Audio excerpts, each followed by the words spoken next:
Hey, how's it going, everyone? Just want to do a lesson clarifying my teachings on the poor. And so, for people that are familiar with my channel, know that I've spent certain live streams and certain verses as a means of teaching how much God loves the poor, and that is absolutely a narrative that is consistent from the beginning and to the end of the Bible. And then judgments are placed on nations or leadership structures that do not take care of the poor, and that's very, very clear from beginning to end. And God knows that those structures that take care of the quote lowest of the low is a righteous structure, and then that has the ability to sustain itself and then obviously please God, and that is the sign actually of righteous leadership. And so Christ is an incredible example of that. Getting down and cleaning his disciples' feet is just one of the many examples that's God's very nature, to take care of the lowest of the low and all that, and to serve. And so that's a part of his character that will never change. But I want to clarify now that I believe we're in the last of the last days. And then, I've been doing a few lessons on Revelation 13 recently, where rich and poor, free and bond will receive a mark. And so there's a group of poor people that God hates, and so I want people to know that if it's not obvious. So this is where the Bible needs to be understood, and pieced together, because God will appear to make contradictory statements. He'll say he loves the world, and then he'll say he hates all these other people. Well, wait a minute, those people are in that world and all that kind of stuff. And so when you look into that word, God so loved the world, it's talking about his creation, the order that he set and all that kind of stuff. And that's prior to man, all of us going in and then sinning, and then polluting that place collectively and then making it into hell, which is what the Bible teaches. And so you have to kind of dig deep, or understand that it's in the context, in the proper context. And so all those verses, hundreds, maybe thousands, that say that God loves the poor, which I've read on a live stream. Some of them are absolutely true. But then there's also another category of poor people that God hates. And we're told that everywhere as well, but also specifically in Revelation 13, because rich and poor, free and bond are going to receive this mark. And then God hates anybody who does that. And so this should also answer the question. I don't want people to go and use that as an excuse to go and snicker and mock the poor. That's not what this is a license to do. But this is for all of us to understand the times that we live in. And many poor people will go along with this system if they haven't already. And so just know that. And so this to me also, again, the rich and poor is another sort of indirect proof or a clue, I would say, that the mark of the beast to me has to be the vaccine and not a microchip, because they're not able to interact, with the buy and sell anyway, because they don't have money. So money, turning into like a digital currency and then going onto a crypto and a microchip, like poor people don't have that, like any of that. Not a lot of people in the US don't even own a stock. And so all that sort of sophistication, all that is basically lost on poor people. But the government can, and I suspect will, if they're not already, require the really poor to be vaccinated just to enter into a building. Even if someone gives them a certain amount of money to go and buy and sell, literally to go into places of commerce. And that makes sense, for them to literally be allowed in the building. And they could be verified that they got a vaccine with a tattoo or that's fine. I'm not against that, but that's the second thing. There's no way the microchip's coming out first. I don't think anyone would believe that with what we see going on in the world. So to me, it's the very first thing that goes in the right side.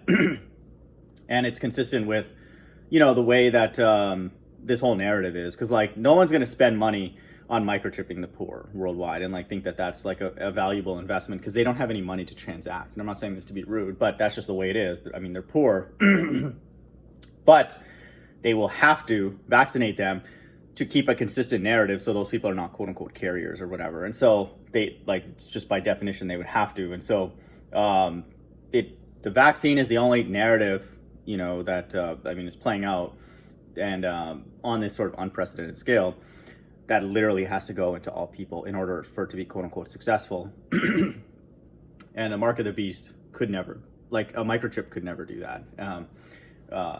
That kind of thing. There's no narrative that will, at least that I can think of, that's not tied to this vaccine, where a microchip would go out in every single person. So just something to think about. But the point of this lesson was to talk about the poor and how there are a group of people poor that God hates and then a group of poor that God loves, and let's distinguish those. John 9, and as Jesus passed by, he saw a man which was blind from his birth, and his disciples asked him, saying, Master, who did sin, this man or his parents, that he was born blind? So now we're getting another clue into reincarnation and understanding that sins and decisions that that generations in the past have made trickle down. And we see that literally, whether we're in that lineage or not, we're paying for the sins of people who've lived on this earth prior. That's just obvious. And so this gives us clues that Jesus was teaching them things behind the scenes, that maybe were not explicitly written and all that kind of stuff. And so that it's a great question. Verse 3, and Jesus answered, neither has this man sinned nor his parents, but that the works of God should be manifest in him. And so I want people to understand, poor people, blind people in particular, we would look at them as be like, oh, they're born with a quote unquote deficiency. But I want people to know, from God's logic, that person is blessed because they're not able to see sin. And then in their mind, they're not even able to imagine a lot of things that we can imagine freely because we see sin all the time, our own and then other people's. And so just know that this is God's logic. The entire world sees the whole creation of God backwards. And so just know that. And so even to some extent, and I'm not saying this to be rude to the disciples, they don't fully understand that either, but obviously I'm assuming they do now. But just know that. And so don't think of blindness as somebody made a mistake and then they became that way. There are other things like somebody's in pain, or something that's different. It's like, well, it hurts. But, blindness and all that, like certain things, certain things that we would call quote unquote deficiencies, a person can't hear or whatever, just know that from God's vantage point, that could be a blessing. I just keep that as a possibility. I'm obviously not saying that in every single case. So Jesus is saying that, no, it's for the works of God should be manifest in that person. And so we'll read that as well in Jeremiah 31:8. I must work the works of him that sent me while it is day. Then the night cometh when no man can work. He's prophesying to the end. As long as I am in the world, I am the light of the world. People who say, oh, hell, it can't be earth. There's good here. No, there is no good on this earth unless Christ is here. So this is by definition where hell is. That's just obvious. And so hell can't be the spiritual dimension because that's where God is. So God is in hell? Are you kidding me? Like God can make a spiritual corner, and like put a little bow tie around it and step. No, God, this is by definition hell because this is not where Christ is. And so just know that. And he says that in different language here, that he is, as long as he is in the world, he's the light of the world. Verse 6. When he had thus spoken, he spat on the ground and made clay of spittle, and he anointed the eyes of the blind man with the clay, and said unto him, Go, wash in the pool of Siloam, which is by interpretation sent. He went his way, therefore, and washed, and came, seeing the neighbors, therefore, and they which were before him had seen him, and now he was blind, said, Is this not he that sat and begged? Some said, This is he. Others said, He is like him. But he said, I am he. Therefore said they unto them, How were thine eyes opened? He answered and said, A man that is called Jesus made clay and anointed mine eyes, and said unto me, Go to the pool of Siloam and wash. And I went and washed and received sight. Then they said unto him, Where is he? He said, I know not. They brought to the Pharisees him that aforetime was blind, and it was a Sabbath day when Jesus made the clay and opened his eyes. Then again the Pharisees also asked him how he had received his sight. He said unto them, He put clay upon my eyes, and I washed, and do see. Therefore said some of the Pharisees, This man is not God, because he keepeth not the Sabbath day. Others say, How can a man that is a sinner do such miracles? And there was division among them. So Jesus always brings division, whether he's there physically or spiritually. They said unto the blind man, What sayest thou of him that he hath opened thine eyes? He said, He is a prophet.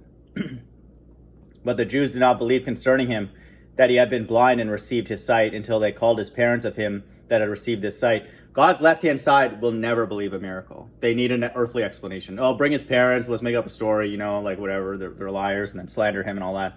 That's God's left-hand side. That's their job, and we see that right now. We're on a spinning ball and all that kind of stuff. And so they try and bring the parents in to try and figure out what's going on, because they can't understand that somebody, like a miracle was performed. And so just know that. And so the thing that's unique about this quote unquote blind person, this person who begged, he went to God for help, and so God came and used this person to then, heal him, and then go be a witness or a testimony, to Christ. And so just know there's a distinction between poor people who go to God for help and healing, and then people who go to government. There's two different poor people. And so again, just like a majority of the world, a majority of poor people will go to the government, and that's prophesied in Revelation 13. And I don't need to read that verse again. And so just know that there's two types of people on this earth, and then there's people who go to God and people who go to the government. And I just ask people, choose very wisely. Jeremiah 31:8, behold, I will bring them from the north country and gather them from the coast of the earth, with them the blind and the lame. The woman with child and her that travaileth with child together, a great company shall return thither. These blind and lame, they're not the beggars that go to the government and whine and complain. They go right to God. And so I know for a fact right now, as I make this video, there are thousands, potentially millions of people that are on God's right-hand side that are blind and lame and poor and in destitute conditions. They're crying out to God, not the government.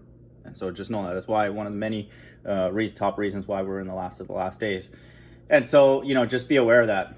Isaiah 31:1 warns us of those poor that go to the government. And this is what's going to happen to them. Woe to them that go down to Egypt, modern day, that's America, for help, and stay on horses and trust in chariots, because they are many. Operation Warp Speed. We're going to use the army and all that. And in horsemen, because they are very strong. That's the ancient language for modern day Operation Warp Speed. But they look not unto the Holy One of Israel, neither seek the Lord. And so there's a large group of people, rich and poor, who are going to look to the government and not God. And so I just ask people, don't be stupid. This is it's not funny, but this is why a lot of people, even religious people, don't understand what the 1260 days is in Revelation 11. Is there's a very limited time period where God is going to exercise his wrath on the earth. And so you're going to the government for help for at most 1260 days from the day that Christ returns to take away his elect. And so don't be stupid.